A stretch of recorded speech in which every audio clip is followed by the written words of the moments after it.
আসসালামু আলাইকুম। সবুজ বাংলার সবুজ মাঠে স্বাগত জানাচ্ছি আমি গাজী সাখাওয়াত। আমার সাথে আছেন সিনিয়র ক্রীড়া সাংবাদিক বদিউজ্জামান মিলন। প্রথমে শুরু করছি ক্রিকেট নিয়ে। বাংলাদেশের খারাপ সময়টা দীর্ঘায়িতই হচ্ছিল। প্রায় 1 বছর ধরে বাংলাদেশ ওয়ানডেতে, টেস্ট এবং টি-20তে মাত্র 2টা ম্যাচ জিতেছে। তবে সেই ধারাবাহিকতার পরিবর্তন এসেছে। যেই পরিবর্তনের মূল হোতা অধিনায়ক নাজমুল হোসেন শান্ত এবং আমাদের মিস্টার ডিপেন্ডেবল মুশফিকুর রহিম। বাংলাদেশ প্রথমে ব্যাট করতে নেমে 90 ওভারে 292 রান সংগ্রহ করে বাংলাদেশের পক্ষে অধিনায়ক নাজমুল হোসেন শান্ত 136 রান এবং মুশফিকুর রহিম 105 রানে অপরাজিত আছেন। ম্যাচের আমরা আরো বিস্তারিত জানবো মিলন ভাইয়ের কাছ থেকে, যে আজকে অনেকদিন পরে আমরা এরকম একটা ভালো দিন দেখলাম ক্রিকেটে। হ্যাঁ, এটা বাংলাদেশের ক্রিকেটের জন্যই এবং ক্রিকেট প্রেমীদের জন্যই খুবই একটা আশার খবর। বিশেষ করে নাজমুল হোসেন শান্ত, তার ব্যাটে কিন্তু কোনো রানই ছিল না এবং তার আত্মবিশ্বাস একদম তলানিতে চলে যাচ্ছিল। আমরা যদি নাজমুল হোসেন শান্তর কথা বলি, গত 20 ইনিংসে তার মাত্র 2টা 50 ছিল। হ্যাঁ, মানে সেই রকম একটা খারাপ টাইম দিয়ে যাচ্ছিল এবং সর্বশেষ তার 2023 সালের নভেম্বরে নিউজিল্যান্ডের বিপক্ষে সিলেটে তার ছিল সেঞ্চুরি। এরপরে তার কোনো সেঞ্চুরি নাই। তো আজকে যখন খেলাটা দেখছিলাম তখন কিন্তু ধারাভাষ্যকাররা বারবার বলছিলেন যে বাংলাদেশের ক্রিকেট না, নাজমুল কিন্তু নিজে একটা রিলিফ দিয়েছে। এবং আপনি খেয়াল করবেন যে সেঞ্চুরি পর্যায়ে সে লাভটা দিয়েছে, মানে ট্রিমেন্ডাস। এবং আমি আশাইছিলাম যে মুশফিকুর রহিম যেন সেঞ্চুরি করেন, কারণ আমরা মুশফিকুর রহিম এখানে একটা অ্যাড করছি। মুশফিকুর রহিম লাস্ট 13 ইনিংসে মানে কোনো 50 না এবং তার সর্বোচ্চ স্কোরটা ছিল 40 এবং 13 ইনিংসের আগে রাওয়ালপিন্ডিতে কিন্তু 193 রানে একটা দুর্দান্ত ইনিংস খেলে। তো মুশফিকুরও কিন্তু একটা খারাপ সময় চলছে। গল সবসময়, গল বলবো না, শ্রীলঙ্কা সবসময় মুশফিকের জন্য একটা পয়া দেশ, পয়া ইভেন্ট। এখানে তার ডাবল সেঞ্চুরি আছে, এখানে তার ট্রিপল সেঞ্চুরি আছে।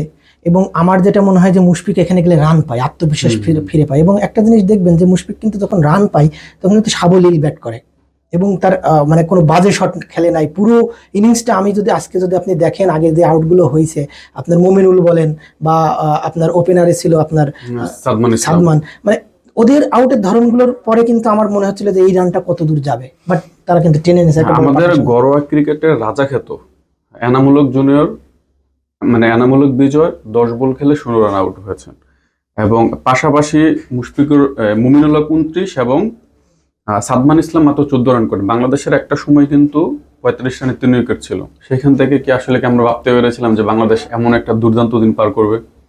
এটা খুবই আশার কথা এবং আমি মনে করি যে আগামীকাল তারা দুইজনই তাদের রানটাকে মানে সেঞ্চুরিটাকে ডাবল সেঞ্চুরি করবেন এবং বাংলাদেশের রান একটা ভালো পর্যায়ে যাবে এবং যাতে বাংলাদেশ একটা ভালো ইনিংস। এমনটা কিন্তু মুশফিকুর রহিম জানিয়েছেন, পোস্ট ম্যাচে বলেছিলেন যে যেহেতু নাজমুল হোসেন শান্তর মতো এরকম একটা ট্যালেন্টেড ব্যাটসম্যানের কোনো ডাবল সেঞ্চুরি না, তো আমরা আশা করবো যাতে নাজমুল হোসেন শান্ত 250 রান বা ট্রিপল সেঞ্চুরি করতে পারেন। আমরা সেরকমটা আশা করতে। এখানে আরেকটা বিষয় আজকে একটু আপনাকে বলতে যাচ্ছি, যে সেটা হচ্ছে ম্যাথিউসকে কিন্তু অভিনন্দন জানিয়েছে মুশফিকুর রহিম।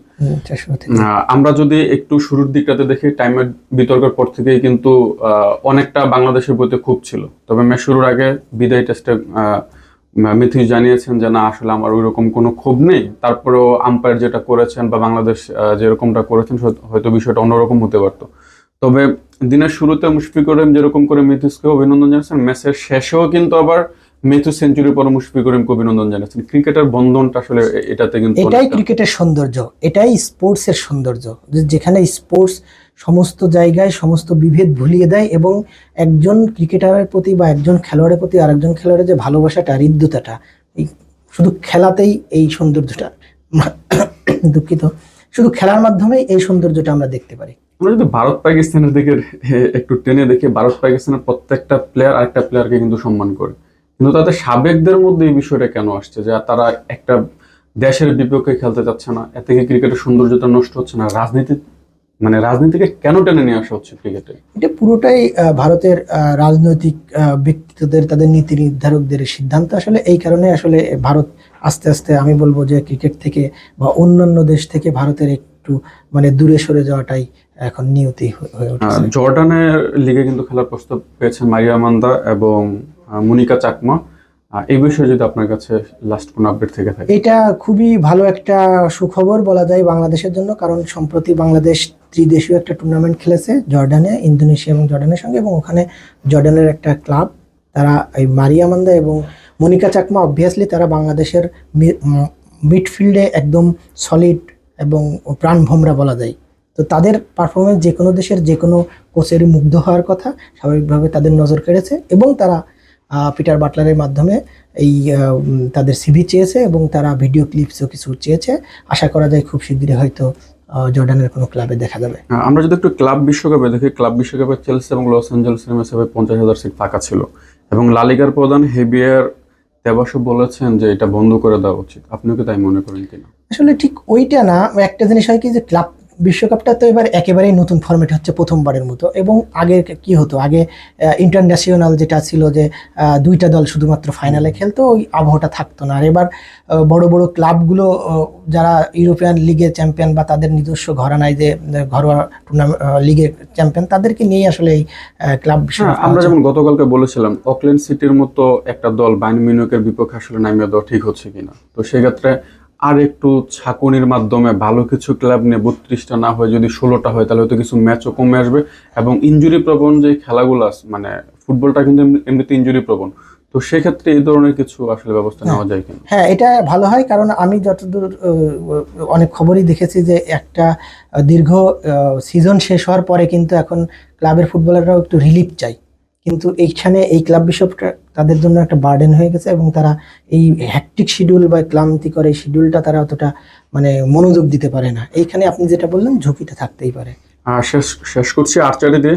আর্চারির বৈশ্বিক আসরে এবছর কিন্তু বাংলাদেশ কোনো শিরোপাই পায়নি, তবে শেষ পর্যন্ত সেই হারের ভিতর থেকে বেরিয়ে আসতে পেরেছে আর্চারিতে ফাইনালে উঠেছেন লেগ 2-তে রিকার পুরুষ এককে ফাইনালে উঠেছেন আব্দুর রহমান আলিফ। সে বিষয়ে যদি কিছু বলেন। হ্যাঁ, দীর্ঘদিন ধরে বাংলাদেশের রোমান সানা এবং দিয়া সিদ্দিকী বা বড় তারকা চলে যাওয়ার পরে একটা খরা চলছিল, তবে আজকে আব্দুর রহমান আলিফ এশিয়া কাপে সিঙ্গাপুরে তার রিকাব একক ইভেন্টে ফাইনাল উঠেছে। এটা তার জন্য খুবই ভালো, বাংলাদেশের জন্য ভালো।